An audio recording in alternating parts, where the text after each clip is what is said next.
Hello, everyone, and welcome to my YouTube channel called Living in Hayward, Wisconsin, where we talk about all things real estate related and also just about living in the Hayward area. I'm Audrey Miller. I'm the broker owner of Northwest Wisconsin Realty Team. And today we're going to dive into the subject of what are buyers really looking for in a lakefront property in the Hayward and surrounding areas. And I'll kind of go through some things that might surprise you, some things you might be expecting already, and let you know what it is that buyers are really valuing and kind of how certain aspects of your property might affect the price that you can get for it.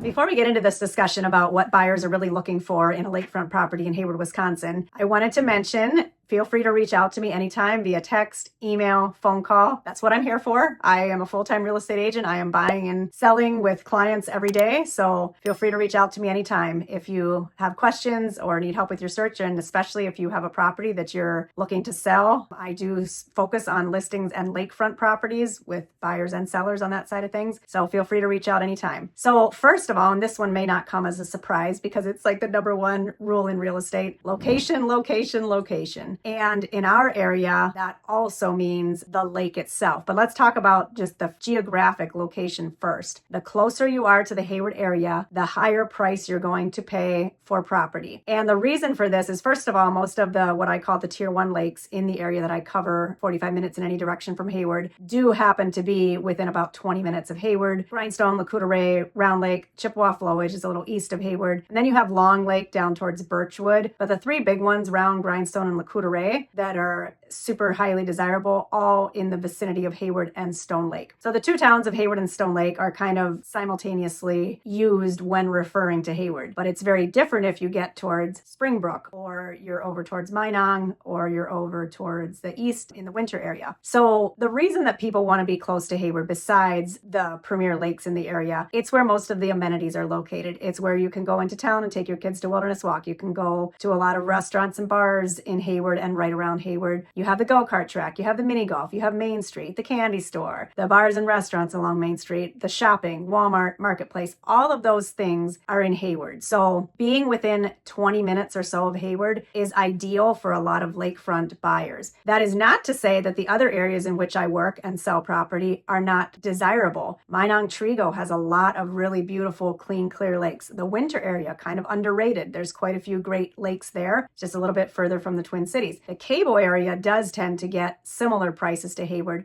because it is only 20 minutes to a half hour. Well, a little over a half hour if you're out on Lake Nemacolin. I'm sorry, Nemacolin. Like, we have a Lake Nemacolin around here too, but I meant Lake Nemacolin, which is the biggest lake up by Cable. Because Cable does have some of its own amenities, like a grocery store and a hardware store, some restaurants. Same with the little town of Stone Lake. So those are helpful if you're closer to those and don't have to run to Hayward for everything. But it's just all on a price continuum. It's not that the other areas are not desirable. It's that you can get a little more for your money as a buyer if you're in those other areas, but also as a seller, you're going to get a little less for your property than if you are based closer to Hayward. But the other huge factor that buyers are looking for is, what lake am I going to be on? So obviously I'm having conversations with buyers all the time. And one of the big questions I ask them is, what is their minimum lake size? Most buyers have a minimum lake size. Some want to be on the small 50, 100 acre lakes because they like the price point, they like the relative peacefulness and quiet, and that's more their speed. A lot of people want to be on the large, full recreational lakes, and then there's the continuum anywhere in between. But what you have to understand as both a buyer and a seller is that the lakefront you are on is going to have a huge impact on the price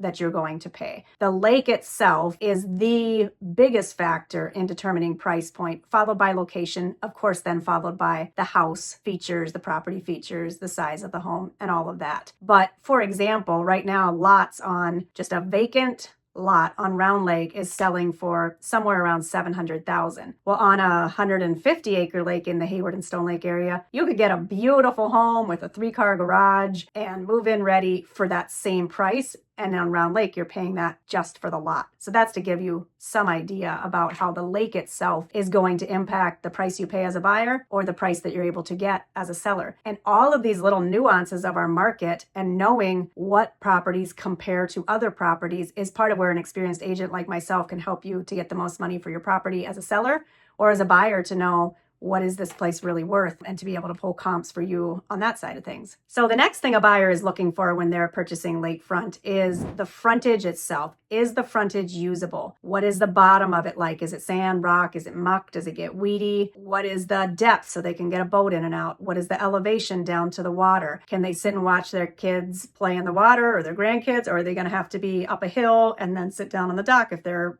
kids want to play outside? The frontage itself is a huge factor. So again, as a seller, you cannot compare sandy, level frontage to mucky, weedy, high elevation frontage. This is going to impact price. There's a buyer for every price point and for every type of frontage. It's more about understanding which of those things impact value and what is most highly desirable to a buyer, and then how that's going to inform the price that you're able to get for your property. Another thing buyers are looking for these days is clear information. Buyers do a lot of homework. They have often been looking online for months, sometimes even years, looking at price points, looking at information. They want to know things like, what lake is it on? How much frontage do I have? What is the elevation to the water? What is the condition of the well and septic? What are the internet options at the property? What about access to the property? Is it on a private drive? Does it get plowed in the wintertime? Is it maintained by the town? All of these things are items that buyers are wanting to learn about and that they're looking into, and they want clear information provided when you put your property on the market. Buyers are also looking for a property that feels easy to enjoy. So big considerations for buyers are, how many people am I going to be having come and visit me at the cabin? There are many of our buyers who are grandparents, so they have kids and their kids coming to enjoy the property. They want to have space for everybody, or do they have the ability to add more space if there's not enough as it is? What about a garage with finished living quarters upstairs? Maybe a little guest cabin,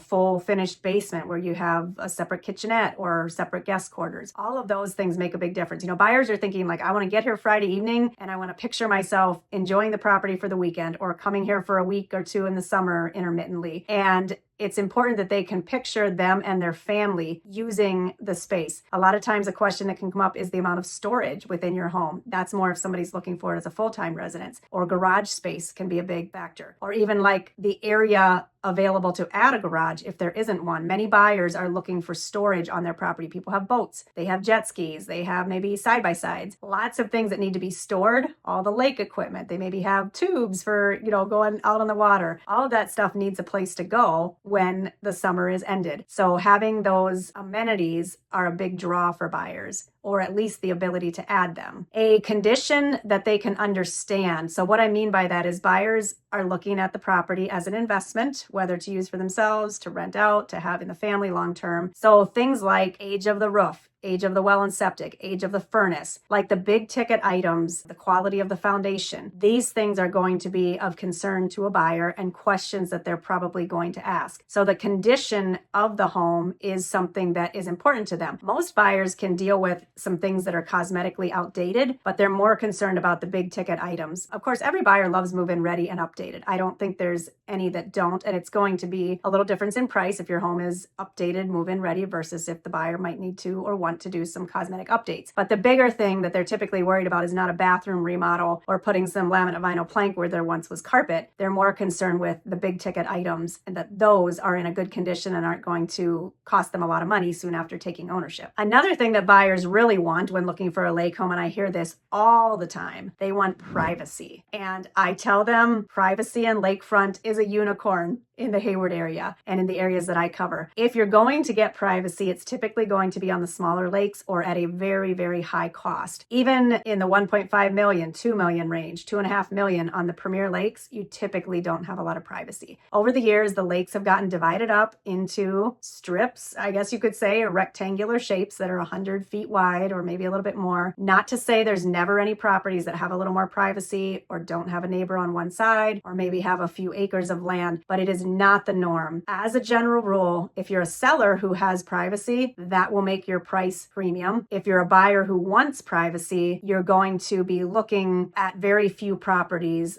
that come on the market, and they will be at a premium price because of the privacy. If there's lakefront that can be subdivided, that's of value, even if it's not currently subdivided. So privacy and lakefront is a conversation that I have all the time, but it is a big factor, and it's something that a lot of buyers are looking for and really want. But most of them realize as we start to look at property that they're probably going to have to compromise on that a bit, and in the end are going to expect to probably be able to see both of their neighbors to a greater or lesser degree. Obviously, summertime helps with leaves filling in and all of that, but in general, it's tough to come by that. But if that's what you're looking for, I'll help you find it. Don't worry, it just might take a while. All of this in the end, what buyers are looking for, the desire to be in the Hayward area and surrounding, areas of northern Wisconsin that I cover is very high. It's a very desirable area for buyers because of our clean, clear lakes, the amenities that we have, all of the bars and restaurants, the proximity to the Twin Cities or maybe the Eau Claire area, and location and amount of the drive that you have to do from the cities. That's a big factor that I hear from buyers a lot. But in the end, all of these things considered, the lake size, the frontage, the condition of the home, the privacy, all of those factors converge into what buyers are really wanting, which is something that feels like it is valued properly. So they want to buy here. They see the positives of being in the Hayward area, but they want it to feel like they are purchasing something that is of value and going to hold its value long term. Buyers are very savvy. They are looking at other properties. What did this sell for? What did that sell for? Now, you can't see everything online. So working with someone who's been in a lot of these homes or on these properties or knows the area is super helpful. But the convergence of all of these factors turns into a value versus list price situation, and buyers are looking in 2026 for something that makes sense for them and their family at a value that they feel is appropriate. And I'm here and happy to help with either on the seller side with this or on the buyer side. I appreciate you watching this video. Feel free to subscribe, follow along, share my channel with others that you think may be of interest. Check me out on Instagram and Facebook, and just be in touch anytime if you have any questions.